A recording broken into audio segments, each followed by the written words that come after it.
Did you understand you're charged with the offense of aggravated assault with a deadly weapon? That is a second-degree felony.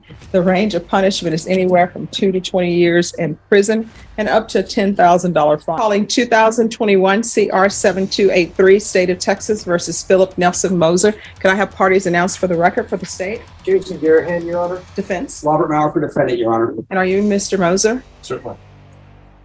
All right. Counsel, have you received all the discovery and did you review it with your client? I have, Your Honor. Court will find that the state is in compliance with discovery. Mr. Moser, showing you what's entitled application for deferred adjudication or community supervision. Did you review that with your attorney? Did you understand it? And did you sign it? Yes. Next, I'm showing you what's entitled true bill of indictment. Did you review that with your attorney? Did you understand it? Yes. Counsel, do you waive the reading of the indictment? I did. State, are you proceeding on the indictment as presented? Yes, Your Honor. Mr. Moser, I'm showing you what's entitled court admonishments and defendant's waivers and affidavit of admonitions. Did you review that with your attorney? Yes. Did you understand it? Did you sign it in all the appropriate places? Yes, Your Honor. Did you understand you're charged with the offense of aggravated assault with a deadly weapon? That is a second-degree felony. The range of punishment is anywhere from 2 to 20 years in prison and up to a $10,000 fine. Did you understand? Yes. If you have a plea bargain agreement with the state, the court does not have to follow your plea. If for any reason the court doesn't follow your plea and gives you more than you bargained for, the fact that you entered a plea will not be used against you and you will be allowed to withdraw your plea. Did you understand? Yes. Did you understand you have a right to jury trial, a right for you or your attorney to cross-examine and confront any witnesses the state would call and the right to remain silent? Yes. Did you understand by entering this plea you were giving up those rights? Yes, Your Honor. Did you intend to give up those rights and enter into a plea in this case?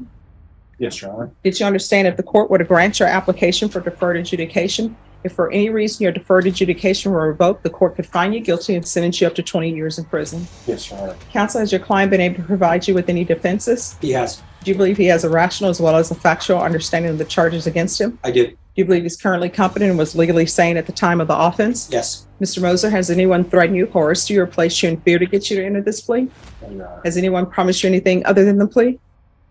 No, Your Honor. Are you satisfied with the way you've been represented? Yes. Are you a U.S. citizen?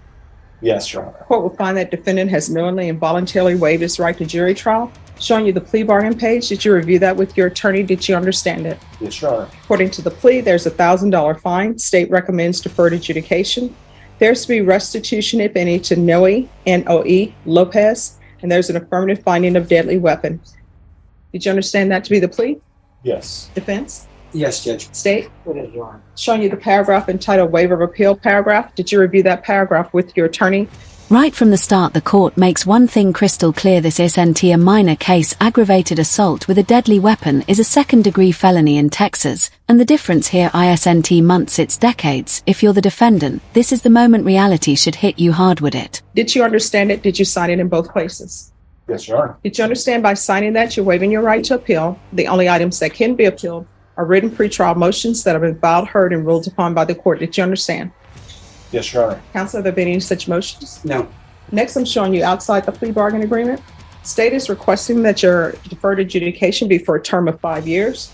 There'll be a TAP evaluation, 200 hours of community service restitution, no contact with Noe Lopez and Maria Pena, no firearm possession, and regular UAs. Did you understand those are recommendations from the state and the court does not have to follow those recommendations? Yes, Your Honor. Then to the offenses charged, how do you plead? Guilty, not guilty, or no contest? No contest, Your Honor. State any evidence? State officer exhibit number 1 with all its attachments, Your Honor. No objections. Mr. Moser, I'm showing you what's entitled waiver and consent to stipulation of testimony and stipulations. Did you review that document with your attorney? Did you understand it? Did you sign it in all the appropriate places? Yes, Your Honor. Again, did you understand you have a right to jury trial, a right for you or your attorney to cross-examine and confront any witnesses the state would call and the right to remain silent? Yes, Your Honor. Did you understand that today the state will be presenting evidence in the form of witness statements and police reports, but most importantly, there will be no live testimony? Did you understand? Yes. Court will find that defendant has knowingly and voluntarily waived and consented to stipulation of testimony and stipulations. The court will accept into evidence states exhibits 1 and attachments and review the same.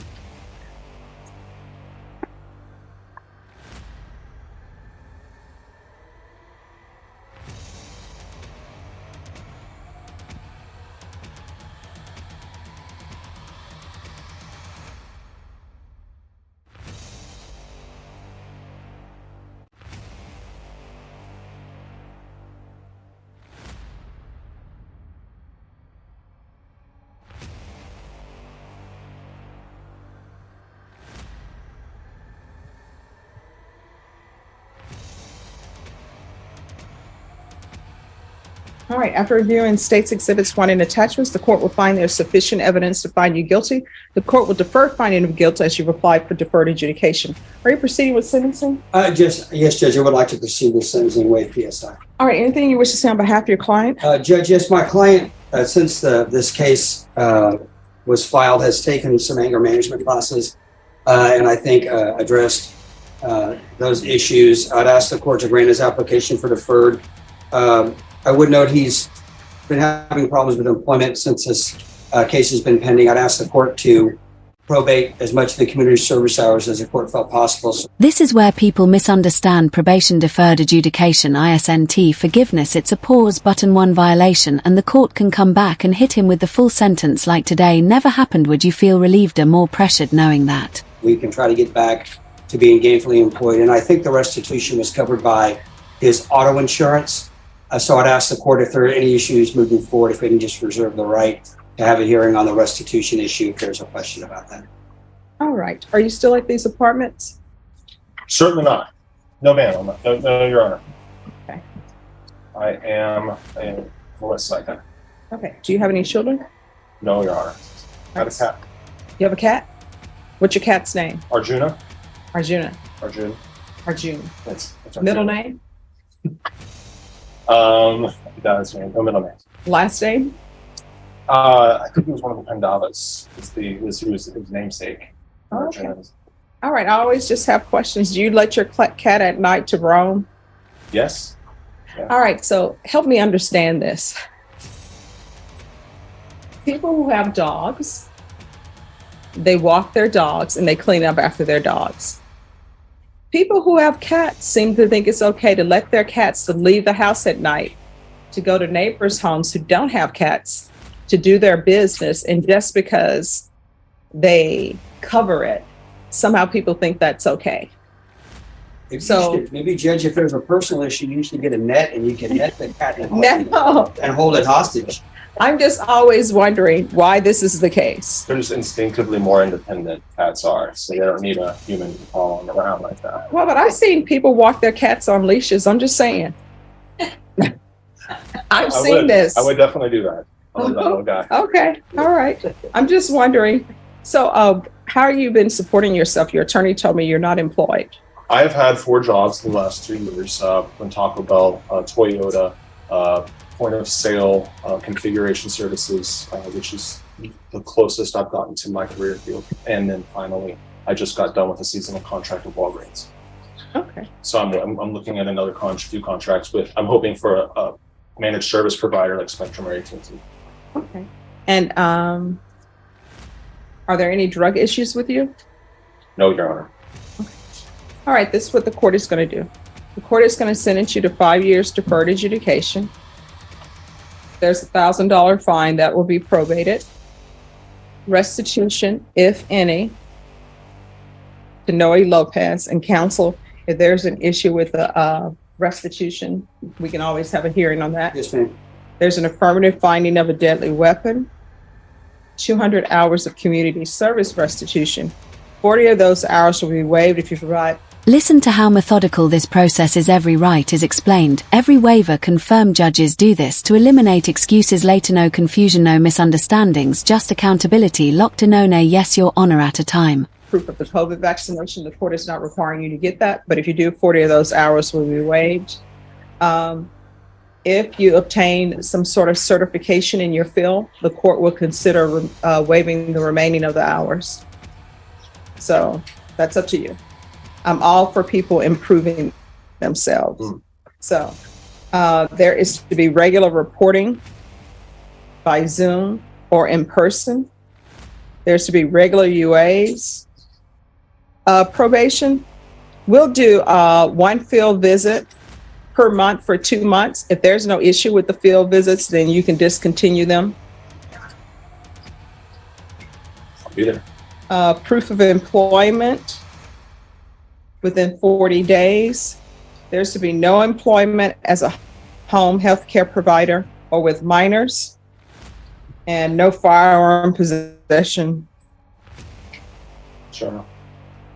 and no contact with Noe Lopez and Maria Pena. Probation, is there anything else he needs? No, Your Honor. Defensive driving? I'm just throwing it out there.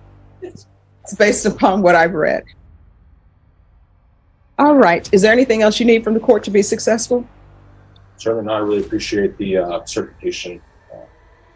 That element. That's very helpful to me because I do have funding for that, and I will get. I have intention to renew and assist my security plus when possible. Thank you very much. All right, you're welcome. And thank you for always dressing appropriately for court. I don't know if Mr. Maurer had anything to do with that or not, but I'll give him credit for that. Fashion is my hallmark, Judge.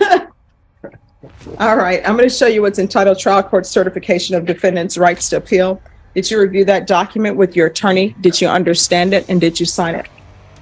Yes, Your Honor. Because this is a plea bargain agreement, because I followed your plea bargain agreement, and because you waive your right to appeal, you do not have the court's permission to appeal. Do you understand? Yes, Your Honor. All right, we can go off the record. So, Mr. Moser, I believe in this courtroom, communication is always key. And when I place people on probation, I'm expecting them to be successful at it. So make sure you stay in contact with your probation officer. And from here on out, everything that you do, you need to ask yourself before making that decision, is this something that could potentially result in me going to prison for 20 years? Okay. Yes, Your Honor. All right. Good luck. Thank you, Judge. May I be excused? Yes. This moment feels light, but it's not random. Judges often use casual conversation to read character, responsibility, and attitude. It's a subtle psychological check in the middle of a felony case. Do you think moments like this influence sentencing more than people realize?